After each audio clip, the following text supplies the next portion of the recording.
Ẹ kú dédé ìwòyí o. Ìròyìn lérèfé ni mo mú wá sí etí ìgbọ́ yín láti ẹnu ọmọ yín ìyáàfin Lydia Àhóbò Fálẹ́yẹ. Bàbá òǹkọrin gbajúgbajà Davido, Adédèjì Adélékè àti gómìnà ìpínlẹ̀ Ọ̀ṣun Adémọ́lá Adélékè pẹ̀lú àwọn ènìyàn jàǹkànjàǹkàn mìíràn bẹ́ẹ̀ lọ ni wọ́n lu ibi tí Davido àti ìyàwó rẹ̀ ti lọ ṣe ayẹyẹ ìgbéyàwó alárédè ní ìlú Miami ní orílẹ̀-èdè United States ní ọjọ́ ìsinmi pa. Ọkùnrin tí ó lówó jùlọ ní ilẹ̀ adúláwọ̀ Aliko Dangote náà kò gbẹ̀yìn, pẹ̀lú UFC chairman Kamaru Usman àti àwọn olórin tí ògo wọn sì ń tàn lọ́wọ́lọ́wọ́. Atlanta ìbílẹ̀ náà pẹ̀lú àwọn oníṣòwò ńláńlá, olóṣèlú, àwọn eléré ìdárayá àti àwọn amúlùúdùn ni wọ́n péjọ síbi ayẹyẹ ìgbéyàwó láti bá àwọn tọkọtaya náà yọ̀. Ẹ̀kúnrẹ́rẹ́ ìròyìn eléyìí wà nínú ìwé ìròyìn Vanguard. Òǹkọrin gbajúmọ̀ ní David Adeleke tí gbogbo ayé túmọ̀ sí Davido fún ìyàwó rẹ̀ ní aago ìléwọ́ Richard Mille èyí tí ó tó $300,000 gẹ́gẹ́ bí ẹ̀bùn ìgbéyàwó.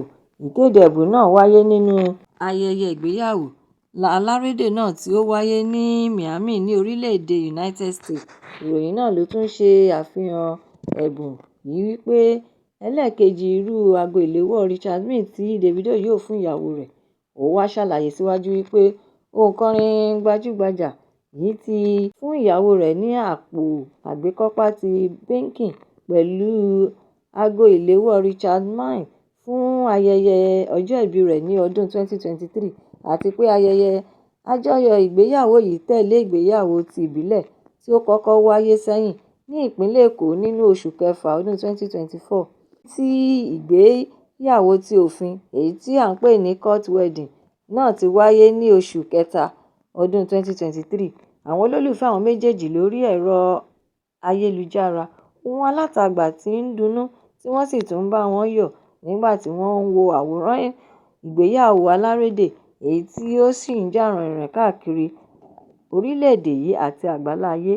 Ẹ̀kúnrẹ́rẹ́ ìròyìn eléyìí náà wà nínú ìwé ìròyìn Punch tó jáde lónìí. Gómìnà ìpínlẹ̀ Èkìtì Bíọ́dún Oyèbánjí ti rọ àwọn kọmíṣánná àti àwọn olùdámọ̀ràn pàtàkì kọ̀ọ̀kan lóyè tí ó sì tún ti sọ fún wọn wípé kí wọ́n lọ rọ́kúnlé kí wọ́n sì tún kúrò nínú ẹgbẹ́ ìgbìmọ̀ alákòóso. Akọ̀wé gómìnà ìpínlẹ̀ náà Ọ̀jọ̀gbọ́n Abibat Adúbíàró sọ pé ìrọ́kúnlé náà ti bẹ̀rẹ̀ ní kíákíá. Ó tún wá rọ àwọn tí ìṣẹ̀lẹ̀ náà kàn láti tètè jọ̀wọ́ gbogbo ohun tí ó jọ mọ́ ọ́fíìsì wọn sílẹ̀ fún akọ̀wé àpapọ̀ permanent secretary tàbí ọ̀gá àgbà pátápátá ní ilé-iṣẹ́ ìjọba níbi tí wọ́n wà. Gómìnà wa ń dúpẹ́ lọ́wọ́ gbogbo àwọn tí ọ̀rọ̀ náà kàn tí ó sì tún kí wọn fún àṣeyọrí tó dára nígbà tí wọ́n bá ń tẹ̀síwájú nínú ìrìnàjò ayé wọn. Ẹ̀kúnrẹ́rẹ́ ìròyìn eléyìí náà wà nínú ìwé ìròyìn The Nation. Àwọn ìgbìmọ̀ alábòójútó Ọbásanjọ́ Presidential Library tí ó wà ní ìlú Abẹ́òkúta ní ìpínlẹ̀ Ògùn ti ń dún mọ̀húrú mọ́ àwọn àjọ tí ó ń rí sí ṣíṣe owó àti ọrọ̀ ajé ìlú ní kúmọkùmọ, Economic and Financial Crime Commission EFCC, tí àwọn yóò sì tún ti ọwọ́ òfin bọ ìgbésẹ̀ àwọn nípa bí àwọn àjọ náà ṣe ń tú ilé àti àyíká rẹ̀ wò káàkiri ní ọjọ́ ìsinmi. Ìwé ìròyìn Daily Post ṣe àkọsílẹ̀ ọ̀rọ̀ náà wípé àwọn òṣìṣẹ́ ti ẹkùn adarí ti ìpínlẹ̀ Èkó ìkejì ní déédé agogo 2 òwúrọ̀ 2 a.m. ní ọjọ́ ìsinmi ni wọ́n tẹmọ́ adìẹ pa sí inú àti agbègbè ilé ibi tí à ń pè ní Ọbásanjọ́ Presidential Library tí wọ́n sì ń kó àwọn ọ̀dọ́ tí ó jẹ́ 93 wọ́n gba ọkọ̀ 18 àti ẹ̀rọ ìbánisọ̀rọ̀ níbi tí wọ́n ti ń ṣayẹyẹ àjọyọ̀ wẹ̀jẹwẹ̀mu Wet and Splash Extravaganza Party èyí tí ó wáyé ní OOPL Rwanda Front Sport.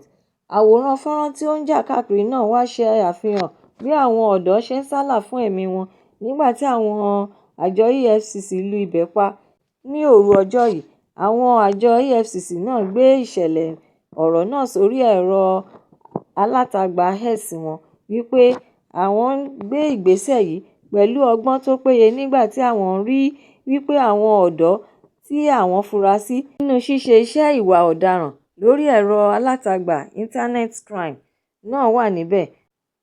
Àwọn ìgbìmọ̀ alábòójútó aláṣẹ ti OOPL Venture, Vitalis Otise, fèsì sọ̀rọ̀ tí àjọ EFCC sọ, èyí tí àwọn akọ̀ròyìn ṣe àkọsílẹ̀ rẹ̀ wípé àwọn òṣìṣẹ́ àjọ náà kó àwọn òṣìṣẹ́ elétò ààbò tó lé ní 50 tí wọ́n di ìhámọ́ra mọ́ ara wọn, tí wọ́n sì tún yin ìbọn láti máa fi dúnkòokò lajà mọ́ àwọn ènìyàn, tí wọ́n sì ń sọ wípé àwọn ṣetán láti pa ẹnikẹ́ni.